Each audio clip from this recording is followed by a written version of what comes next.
Doutora Adélia, boa tarde. Boa tarde, professor. Boa tarde, Bauru. Boa tarde, Samuel. De novo, assim, muito obrigada pelo convite. Que bom estar com vocês.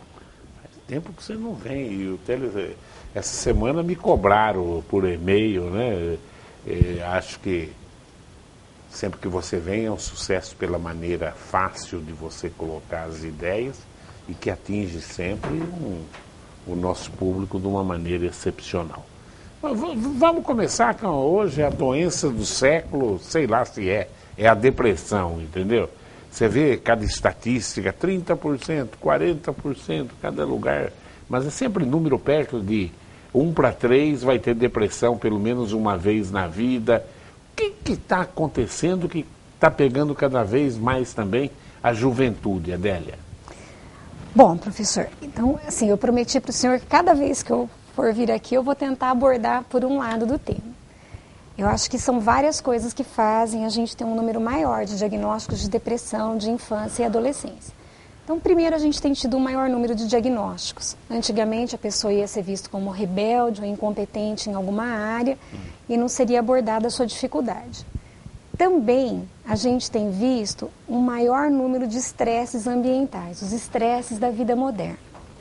Uma outra coisa que a gente tem que ver também, porque essa predisposição a gente já falou, o maior número de diagnósticos já foi falado em programa anterior, mas uma coisa que atualmente os psiquiatras, de modo geral, andam estudando e a gente tem que conversar é o comportamento da sociedade atual. O que tem acontecido? São duas vertentes que preocupam muito. Uma é o excesso de apelos do mundo. Então, o indivíduo ele tem uma maior expectativa financeira, uma maior expectativa material, uma maior expectativa de desempenho social. Cada vez mais cedo ele tem que decidir a profissão, se vai fazer pós-graduação e ele já quer saber o que vai fazer no pós-doctor. Se ele pegasse isso para estudar ou para se empenhar, tudo bem, ter um objetivo lá na frente. Mas, de repente, já tem uma cobrança por desempenho financeiro, retorno financeiro, que está além da possibilidade de uma criança e de um adolescente pensarem. Uma outra coisa é a questão do limite. O que a gente espera de uma família adequada dentro de uma média de normalidade? Porque não dá para dizer o que é normal, o que é normal. Que uma criança, durante o seu desenvolvimento, ela tem um equilíbrio entre amparo familiar. Ela sabe que ela tem aonde correr para o pai, para a mãe, aonde ela tem como desabafar, como pedir ajuda, pedir um conselho, mas ela também tem que ter limites. Ela tem que ter alguém que a lembre do que é certo e errado, que a lembre que gradativamente ela é capaz de assumir responsabilidades, que vai desde guardar o sapato quando é muito pequenininho, tá, até ajudar no serviço doméstico e em algum momento contribuir com o funcionamento familiar como um todo.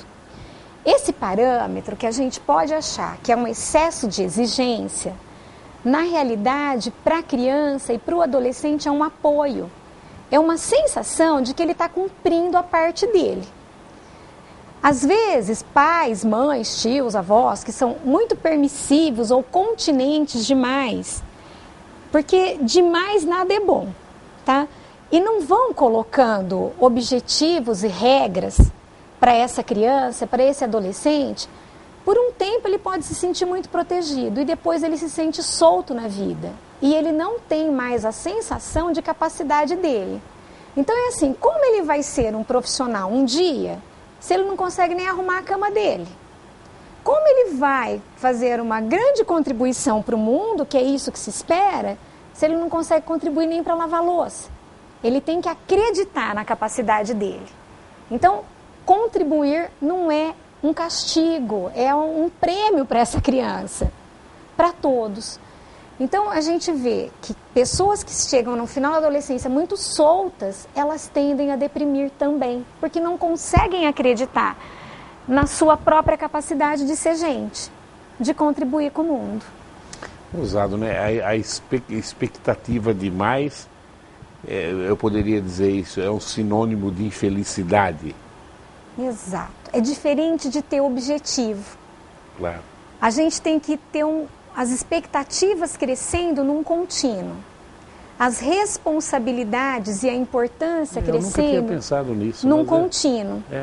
Não é tão bonitinho quando você fala assim, parabéns filho, você conseguiu guardar o seu sapato, e a criança toda orgulhosa, e é muito importante. Ele deu uma contribuição enorme para o mundo e para ele mesmo. E isso é uma coisa que a gente constrói no dia a dia. Ô Adélia, a coisa que eu mais sinto pai preocupado, claro que eu tenho minhas condutas, é com o uso exagerado de computador. Então, jovens, ou às vezes até durante a semana o pai consegue segurar, mas quando chega sábado e domingo, tem moleque que fica 10, 12 horas seguida em computador. E claro que isso também, além do tempo que perde, deforma até o tipo de informação que o jovem tem. A família passa até para ter um papel secundário na formação do jovem, tanta informação que ele recebe do computador. O que você gostaria de falar para o nosso telespectador sobre isso? Olha, a primeira coisa que eu gostaria de falar é que esse é um problema mundial, tá?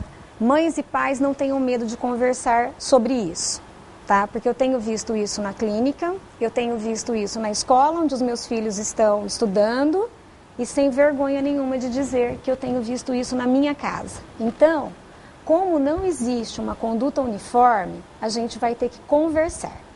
Primeira coisa, a gente vem há um tempo atrás colocando regras gradativamente para os filhos e esperando que eles apreendam isso.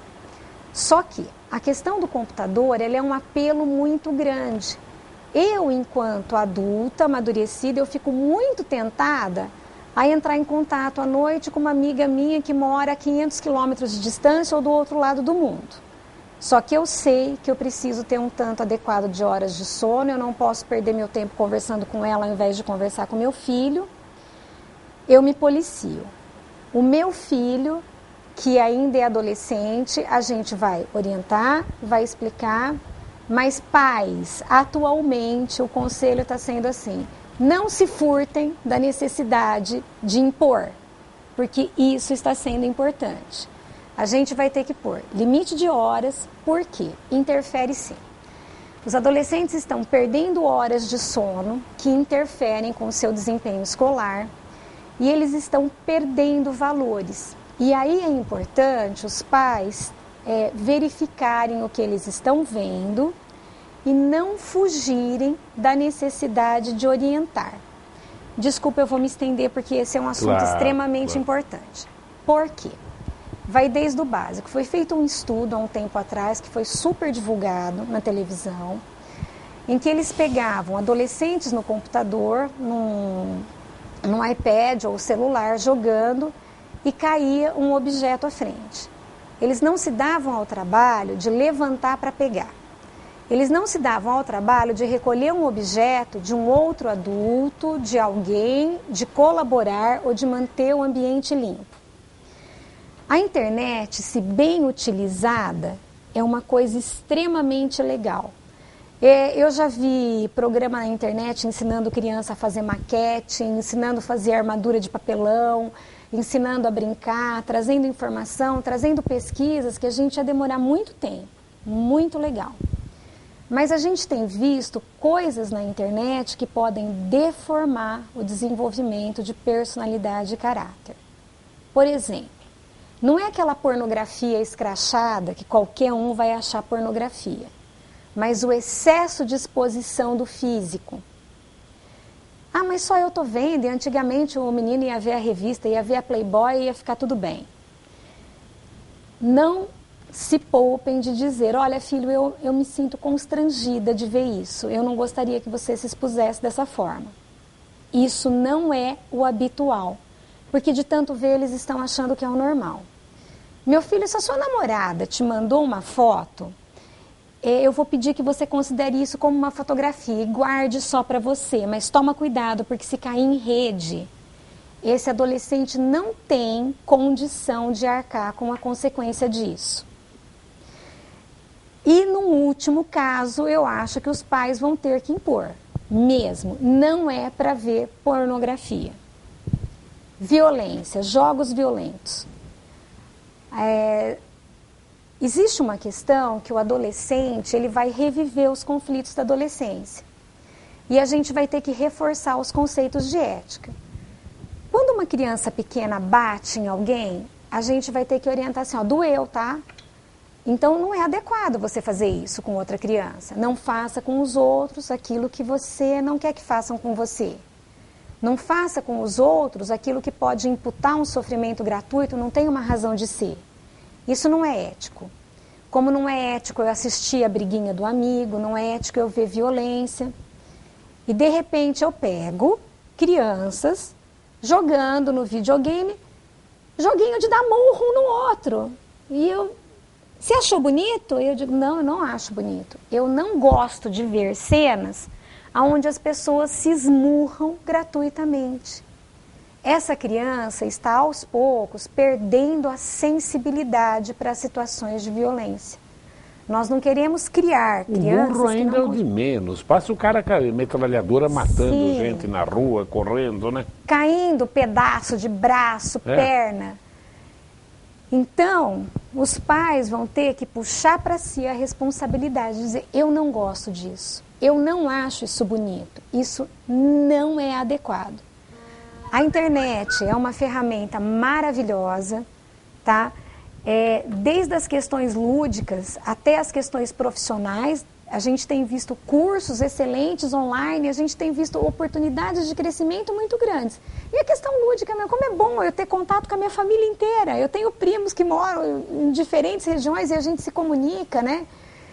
Mas a gente tem que tomar cuidado com o conteúdo que as crianças estão vendo. Porque elas continuam entendendo que atrás daquilo existe uma pessoa. Aquela imagem tem um significado e ver isso não faz bem. Adélia, hoje você liga a televisão, fala do Zika vírus. O que está acontecendo? Que surgiu um novo paciente hoje de mulher grávida, desesperada, com a hipótese de ter o Zika vírus, e as informações estão todas desencontradas. Tem hora que fala que fazer sexo também pega o Zika, tem hora que fala que o beijo pega o Zika, que acharam o Zika. Então o mundo está... Não é só o Brasil, não. O mundo realmente ainda está criando todas as teorias sobre o Zika e não tem segurança de nada. Está acontecendo alguma coisa com menina grávida hoje em dia? Então, essa é uma coisa que a gente vai ter que conversar pelo lado concreto, professor. A gente tem visto, então vamos lá. Primeiro eu me sinto na obrigação de passar uma informação, né? Está praticamente comprovado que pode se tornar uma doença sexualmente transmissível se alguém tiver contaminado, provado, né? Contaminado com o Zika.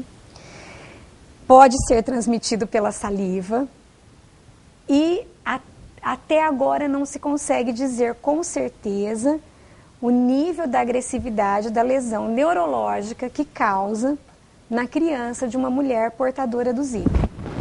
Então, é uma coisa muito grave.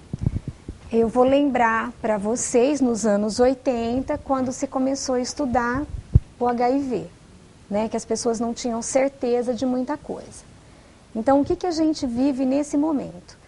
E que tem que tomar cuidado com os extremos. Tanto o medo extremo, quanto pessoas que tendem, numa situação de muito medo, a ignorar. Não, isso não está acontecendo, eu não posso me guiar por esse medo. Então, primeira coisa, não é nem para desenvolver uma situação de pânico ou ansiedade extrema, mas também não dá para negar. É uma coisa que existe. O que está acontecendo? Ainda está se estudando. Nesse momento já não tem mais ninguém está escondendo dados porque não tem como, né? Claro. Atualmente, explodiu. Infelizmente, uma certeza é que por enquanto não se tem certeza da extensão da gravidade, mas é grave. Então, o que a população tem que fazer? Eu acho que procurar o maior número de informações possível, mas informações concretas. Não estou dizendo para desrespeitar o vizinho, porque se ele ouviu na televisão que é doença sexualmente transmissível, é verdade. Não adianta fazer piadinha na internet que ninguém vai transar com mosquito, porque a gente sabe direitinho como é que pega. Então, ouça o seu vizinho.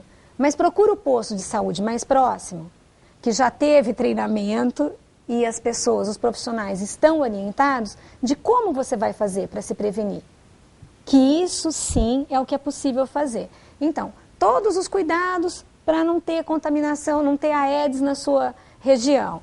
Então, eu não estou vendo muito sentido em cultivar bromélia, gente. Não é só bromélia, não é só bromélia, mas em não tapar a piscina, não colocar cloro na piscina, em deixar pratinho com água para a planta, em não renovar a água do animalzinho de estimação. Tem uma série de coisas que são medidas básicas. Pneu, lata, matagal. Ah, mas por que a prefeitura, porque não sei o quê. Ó, a prefeitura não adivinha, então, por favor, se alguém ligar para a Carpia, aquele matagal que cresceu depois da chuva, cada um vamos cuidar do seu terreno, é um trabalho verificatório. Essa é a primeira coisa. DST, preservativo, preservativo, preservativo. Saliva. Bom, aí a gente vai ter que orientar os nossos adolescentes. Eu não sou nem a pessoa mais pudorada desse universo, mas a gente vai ter que conversar, que a gente vai ter que tomar cuidado com quem você está beijando. Você foi para balada, você está gripado, eu te aconselho a não sair beijando a boca dos outros, porque você pode passar gripe. Seria bom, se você foi para balada, o seu namoradinho está gripado, é bom você não beijar seu namorado, porque você vai pegar gripe e pode pegar zika também. Então, isso é uma coisa que as pessoas vão ter que cada vez mais ter noção da gravidade, dos cuidados. Criança pequena, tá gripadinho? Não vai morder o salgado do amiguinho. Não é para fazer isso. Vamos ter cuidado básico com as pessoas.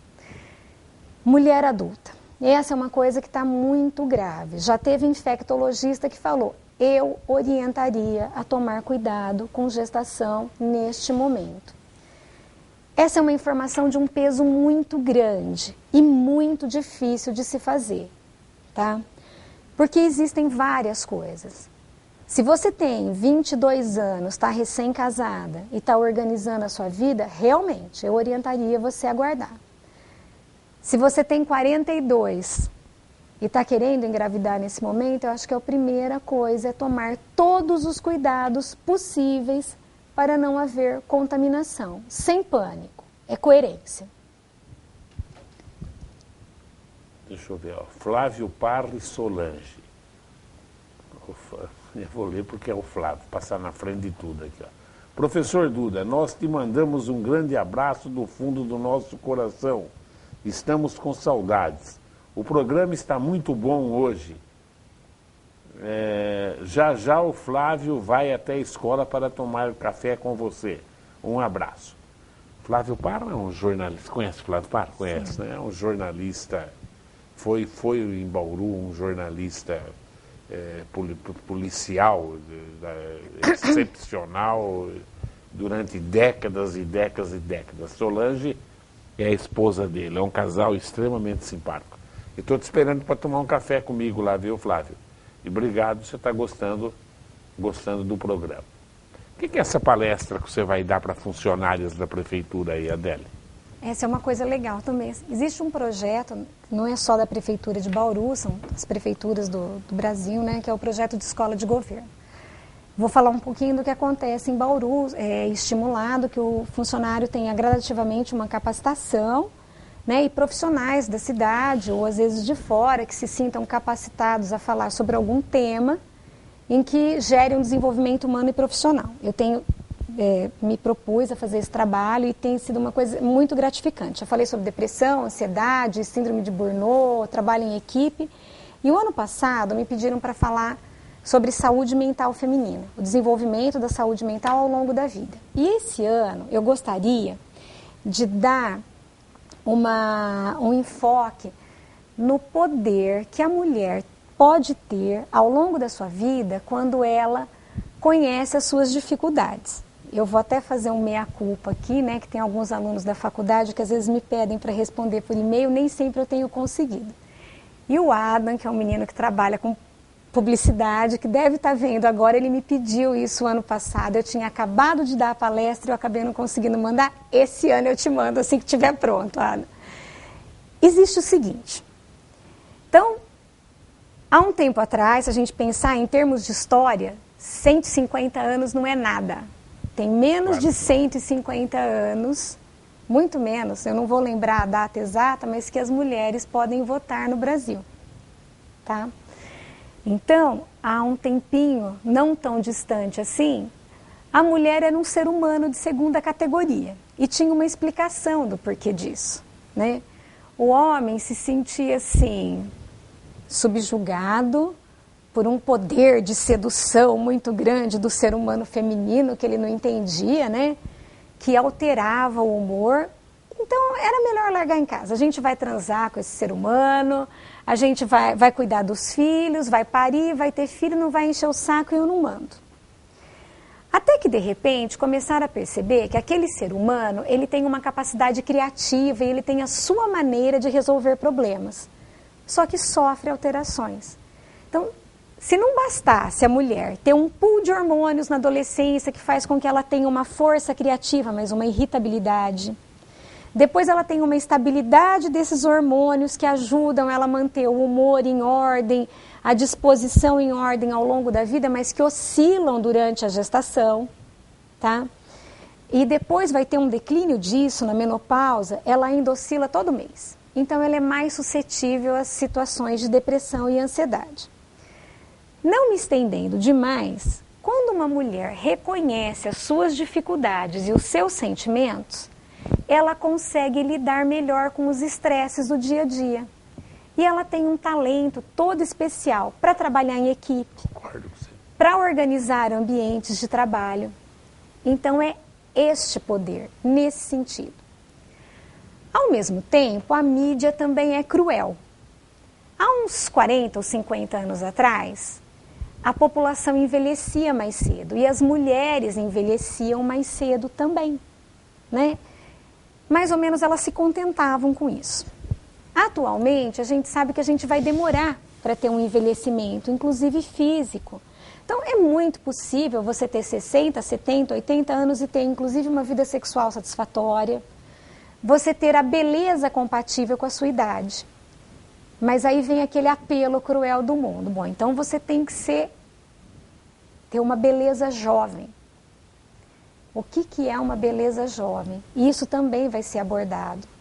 Existe a possibilidade de você envelhecer menos, mas não dá para você ser escrava de um aspecto visual divulgado pela mídia. É impossível com 45 você ter o corpo de 20. Mas quantas coisas você ganhou ao longo da vida? Claro. Com 20 anos eu não tinha filho, eu não tinha marido, eu não tinha nada disso. Eu não tinha uma família, eu não tinha minha profissão bem constituída. Então é hora da mulher poder cuidar de si. Se é um prazer cuidar de si, acordar, passar batom, eu adoro isso, é uma delícia. Mas como um cuidado com você. E não como uma cobrança. Não como um pedir perdão a Deus, porque a gente envelhece e também apropriar-se disso como um ganho e não como uma perda é uma maneira de poder. Interessante. Acho que eu vou botar uma roupa de mulher e vou lá assistir a palestra.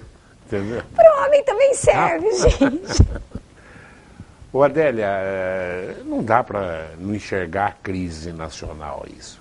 Empresários estão em crise, trabalhadores estão em crise, perdem emprego. Gerou um novo paciente de consultório, pessoas que estão com depressão ou outro tipo de problema em função dessa crise real que o Brasil tem hoje? Sim, tem aparecido, né, professor? Então, assim, vamos falar um pouquinho disso, né? Eu estava conversando com a Cami antes de entrar, que é muito importante. Então, realmente o nosso país está em crise. A gente tinha uma expectativa de existir uma melhora progressiva e uma melhora do nível de vida da população como um todo. E é hora de se reprogramar. Só que isso pega numa situação humana extremamente importante também. Então, assim, não sou bobinha, não acho que a crise não existe e não estou negando isso. Só que se a gente não parar para pensar na questão humana a cada momento, pelo menos eu que sou psiquiatra, a gente não vai fazer nada. E não dá para eu esperar o político vir e resolver. Então, primeira coisa, o empresário que vê o negócio dele arriscado a ir à deriva, ele vai ter que sentar e se reprogramar também na sua expectativa humana. Então, fora a organização financeira, que isso é mais do que necessário numa empresa, é começar a pensar assim, o que ele programou para aquela empresa? Ganhar quantias absurdas e não pagar o direito trabalhista do funcionário dele não resolve. A gente vai ter que rever quais são os nossos apelos humanos e os apelos externos. Está muito normal nesse país a gente conseguir manter um status em determinado momento e achar que é normal que tem uma população que não tem dinheiro para comprar comida. Porque a divisão, ela vai vir também de um salário melhor, de uma política melhor. Mas é o fato de você entender qual que é a sua reprogramação de vida. Se eu não tenho condição de pagar o direito trabalhista de um funcionário, talvez eu não possa ter esse funcionário. Talvez eu tenha que rever a minha expectativa financeira individual do que é necessário. Talvez eu tenha que rever em casa, para os meus filhos, o quanto vale as coisas e o que nós vamos ter que reprogramar.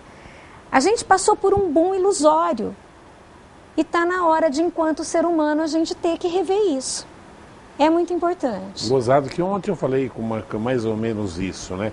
É a hora de todo mundo enxergar que talvez seja a hora de ganhar menos, tanto a empresa como o trabalhador, exatamente, talvez seja diminuindo tanta expectativa, né? Sim. Reduzindo a expectativa, porque tem que entender que nós estamos em crise, não dá para fugir. Mas também ficar só atolado aí na mágoa não resolve nada, né, Adélia? É achar saídas realmente e talvez numa expectativa menor mesmo. Olha, eu acho que assim, o ser humano vai ter que aproveitar, né? Não é brincar de poliana, não, mas assim, acreditar no que pode ter de bom. Estamos em crise. Com a questão de ser um país, na nossa democracia relativa, mas a democracia está aí, percebemos que não dá muito mais para se esconder informação, certo?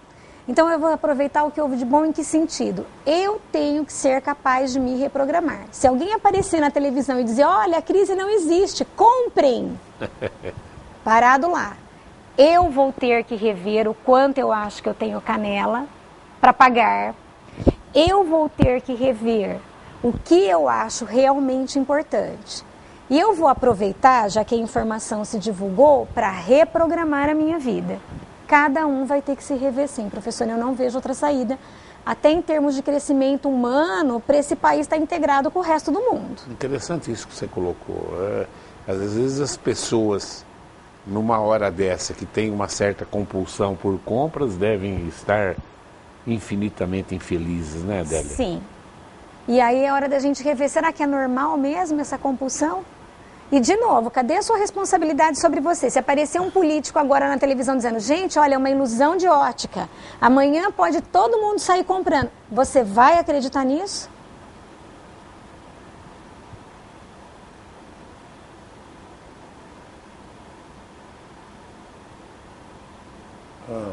Estão perguntando aqui para o Devanir Alamino, Duda, é verdade que vai se candidatar a prefeito? Só se for da cidade de São Paulo, viu, Bauru?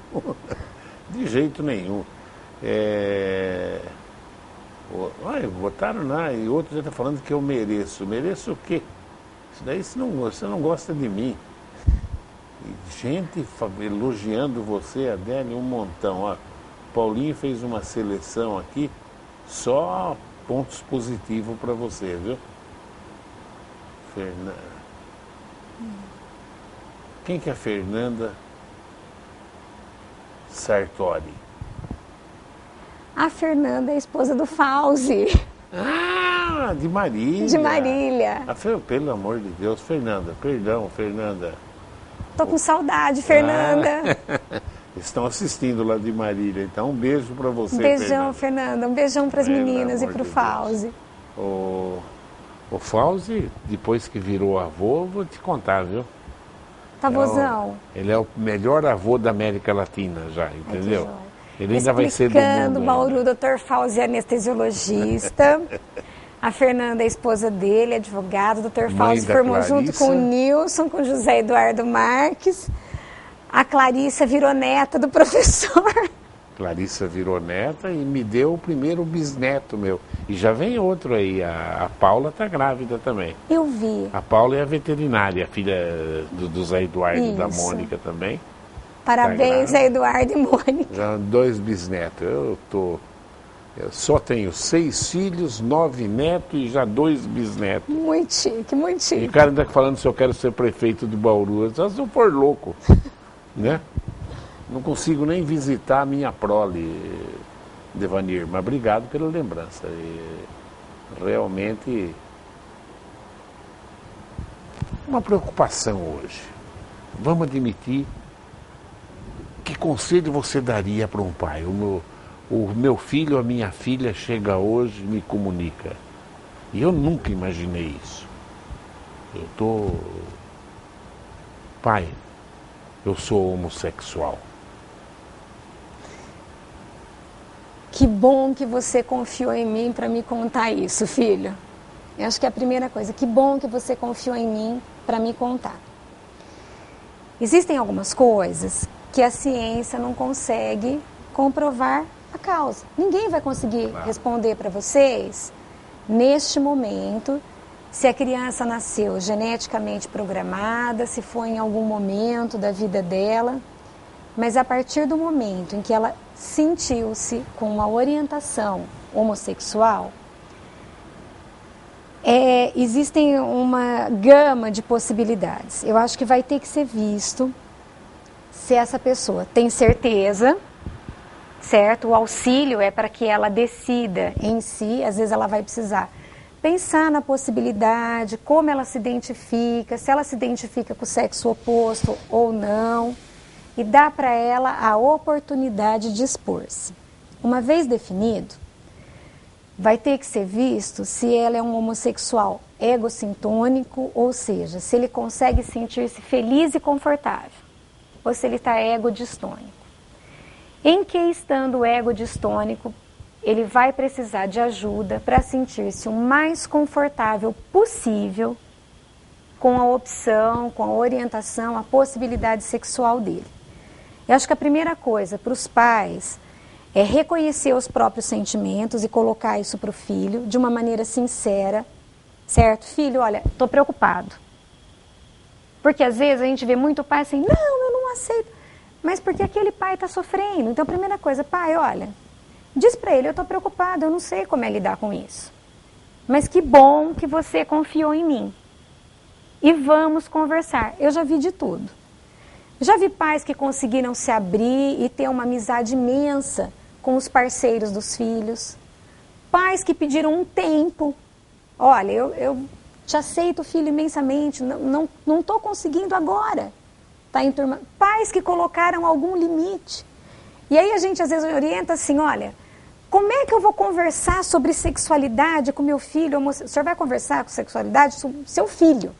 Como o senhor conversaria com qualquer filho? Como se conversa com um filho. Necessidade de prevenção, necessidade de cuidar da própria privacidade, que a gente tem um cuidado enorme com isso atualmente. Então, assim, você transou com a sua namorada, você está feliz? Não precisa pôr na internet, Claro. no Facebook, não precisa. Olha, seu pai e sua mãe faziam isso e estão felizes fazendo, mas eles não põem foto todo dia, tá? Tenha uma privacidade, tenha os seus amigos. Não restrinja a sua vida social.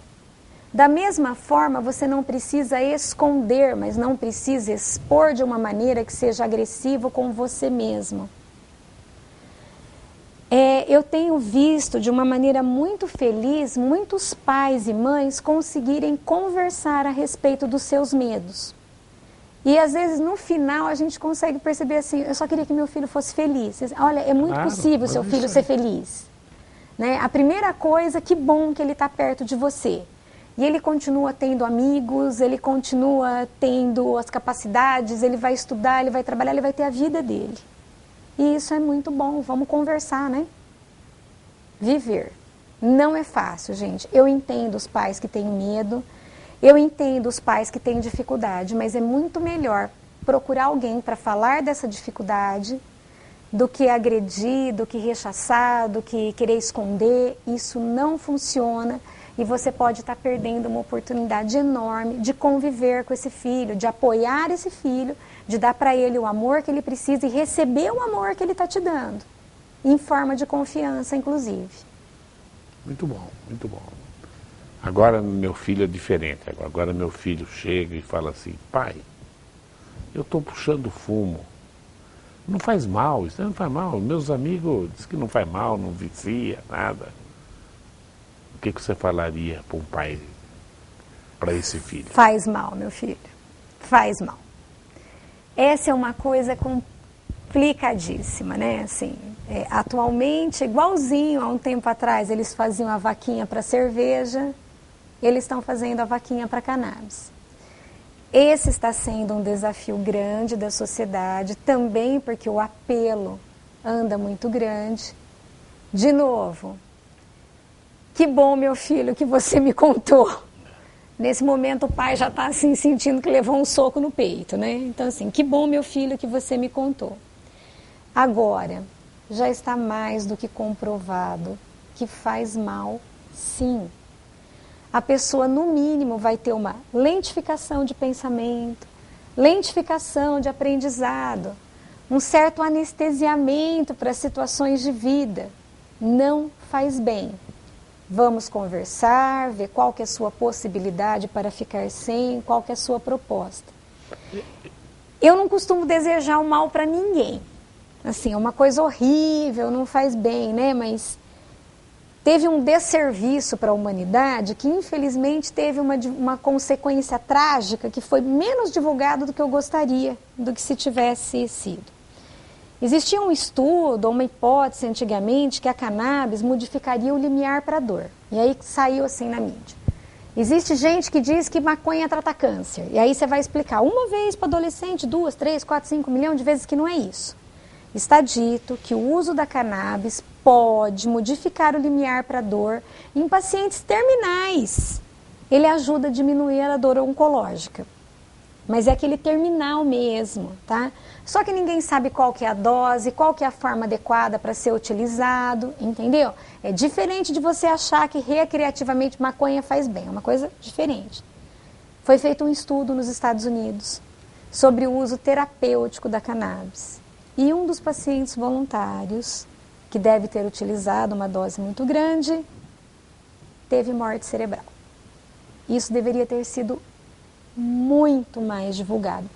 É um caso em 1 milhão? É um em 1 milhão, mas esse um poderia ser você. É para pensar, gente. Mais uma coisa, pais, quando seu filho virar e falar que ele gostaria de saber mais sobre a cannabis, respira fundo, prepare-se e converse com ele. 1 dia, 2, 3, quantos forem necessários. Eu só vou sintetizar assim como educador e há 40 anos no meio de adolescentes. É a droga da burrice. Pode até para a saúde, não faz mal, mas não fazer tão mal como o cigarro. O cigarro só mata, dá câncer, dá infarto. Isso aqui é pior do que matar, não dá nem para fazer. Só que é a droga da burrice. Você vê aluno brilhante, ele tem um declínio intelectual. A Adélia usou o termo lentidão, fica burro mesmo, fica burro. A maconha é a droga da burrice. E ainda para os meninos que gostam de serem viris. Isso daí eu já li, isso daí eu não comprovei. Mas da burrice eu acompanho isso há décadas. Mexe com o libido. Mexe. Confirmado? Confirmado. Mexe com o libido. Libido, para sintetizar, é tesão, viu? Sua tesãozinha vai para as cucuia, tá? Então, usar a maconha é de uma burrice inacreditável. A médio prazo, você não tem o mesmo desempenho intelectual.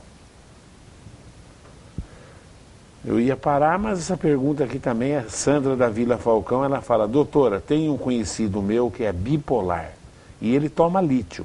Vai ter que tomar a vida inteira?